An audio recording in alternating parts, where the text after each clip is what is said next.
बांग्लादेश को जवाब देबे ट्रंप। बांग्लादेश उपरे अमेरिका कठोर हेब कि कारण अल्प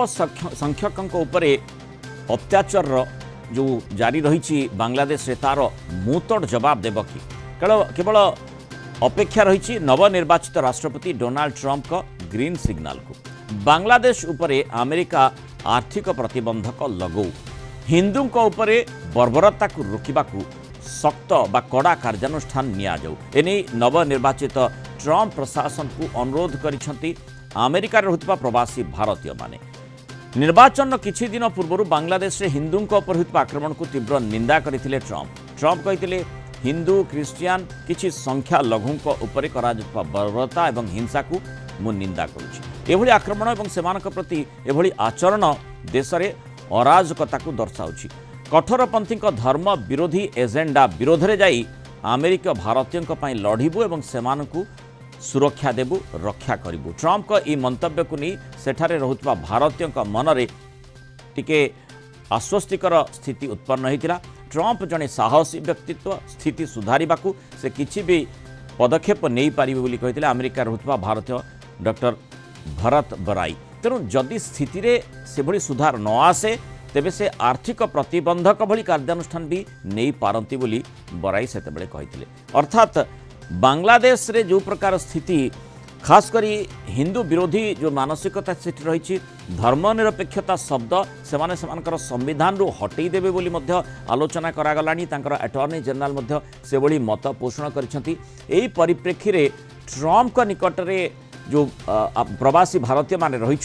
सेमाने जाई फेराद होइछंती जे बांग्लादेश विरोध में सैंक्शन लगा जाऊ कटकणा लगा जाऊ। अधिक आलोचना करबा आम सहित अंतर्जातीय व्यापार विशेषज्ञ प्रोफेसर मानस बेहरा जोड़ी। प्रोफेसर बेहरा स्वागत करबा आलोचना को। बांग्लादेश रे जो स्थिति रही ताकू लगातार भाव में भारत नजर रखी कारण पूरा लागी करी बॉर्डर आमर रही आउ सेठी जो प्रकार स्थिति रही हिंदू मानक ऊपर जो आक्रमण करा जाउछि ताकू नहीं मध्य भारत प्रतिक्रियाशील होइछि। जो हिंदू माने विश्व समुदाय रे रहउछन्ति सेमाने मध्य प्रतिक्रियाशील होइछन्ति तार प्रभाव अमेरिका ऊपर पड़िछि। ट्रंपकर जो मंतव्य रहिला पूर्वरु निर्वाचन आगरु सेही आधार रे समस्त आशा करुछन्ति कि जे सैंक्शन बांग्लादेश विरोध रे ट्रंप लगेई पारंती जेतेबेले पूरा क्षमता को आसी। देखो एटा बांग्लादेश रे संख्या लोग मानक ऊपर जो आक्रमण सेटिकार राजनैतिक परिवर्तन परे विशेषकर हिंदू मानक हिंदू मानक धर्मानुष्ठान मंदिर उपरे ये केवल बांग्लादेश समस्या नुहे समग्र दक्षिण एशिया रे जो राजनीति की गोटे नुआ रूप देवाक जाऊँगी तार प्रभाव अमेरिका निर्वाचन में पड़ी जो ट्रंप निर्वाचन भाषण में कहते बाइडेन सरकार एवं कमला हारिस संपूर्ण विफल होती हिंदू मान सुरक्षा देवे बांग्लादेश नीति रे। तेणु सरकार आसिला परे अमेरिका भारत जो मैंने बर्तमान चाप पकाउछन्ति जेहेतु एथिरे कौन रेमिशन है ना हिंदू मान आक्रमण बर्तमान यूनुस सरकार बंद करिवारे सक्षम है ना। तेणु अमेरिका चाप पकाऊ एवं अमेरिकार जो गारमेंट इंडस्ट्री बांग्लादेश रे निर्भर करुच्ची उत्पादन प्रचुर परिमाण होउची। तेणु अर्थनैतिक भाव में बांग्लादेश निर्भरशील। तेणु चाप हेले सी सक्रिय होगी सुरक्षा देवे संख्या लोग। तेणु जो यूनिस सरकार यांकु विरोध करुचंती हसीना को से ठीक अच्छी एटा देश भीतर राजनैतिक व्यापार किंतु संख्या लोग मान सुरक्षित कर हिंदू मानकर बांग्लादेश विकास रे बहुत अवदान अच्छी एवं सही हसीना सरकार से प्रमुख भूमिका ग्रहण करते जो कथा आलोचना करुले जहाँ अटर्नी जनरल तांकर 2-3 दिन तले कही मंतव्य प्रतिपोषण करते जेहेतु अधिकांश सेठी मुस्लिम रोचंती तेणु धर्मनिरपेक्षतार कौन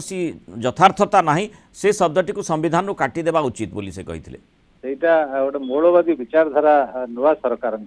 कारण अटर्नी जनरल जो गुरुत्वपूर्ण पदवी सरकार रखिंट तेणु से भाई अटर्नी जनरल भाया लोक जब यही टाइप कहे सरकार वक्तव्य बोली कह पड़ो जदि सरकार एपर्त ऑफिशियली कहना कि यहाँ संभव नुहे कारण बांग्लादेश राजनीति जहाँ 1971 मसीहा भारतीय मान हिंदू मान अवदान जहाँ सहजरे से आभिमुख्य स्पष्ट होची जे सेमाने गोटे मौलवादी धर्मांध सरकार करिया को चाहूचंती। ट्रंप जदि चाप पकेबे ताहले बांग्लादेश आशा करि परिबा कि सेथरे परिवर्तन करिवो एवं मानसिकता अभिमुख्य परिवर्तन हेबो।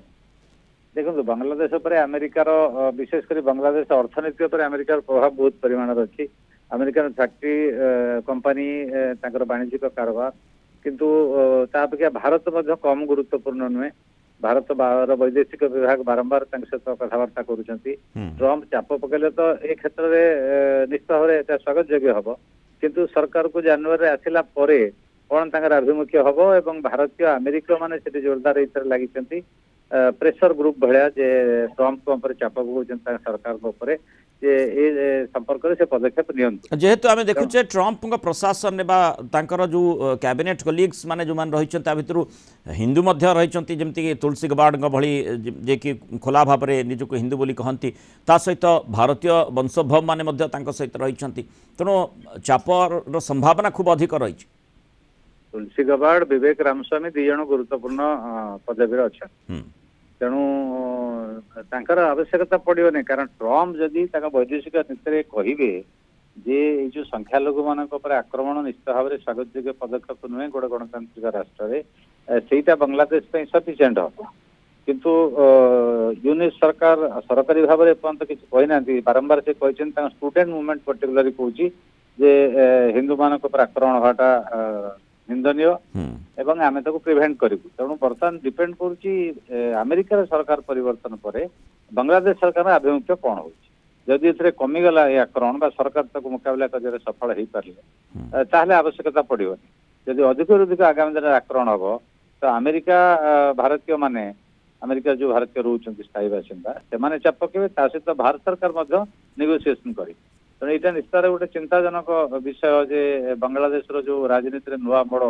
मोड़वाद धर्मांधता आड़ को धर्मनिरपेक्षता उठेबार से आह्वान दौरान तेणु ये समस्त दायित्व आंतर्जातिक से बड़ प्रश्न ही रही ट्रम्प दायित्व को आसवा पर बांग्लादेश को कड़ा जवाब देबे कि जो भली भाव में हिंदी विरोधी एक्टिविटी सेठी चली संख्यालघु विरोधी कार्यकलाप सेठी जारी रही बहुत धन्यवाद प्रोफेसर बेहला आलोचना रही मतामत रखि।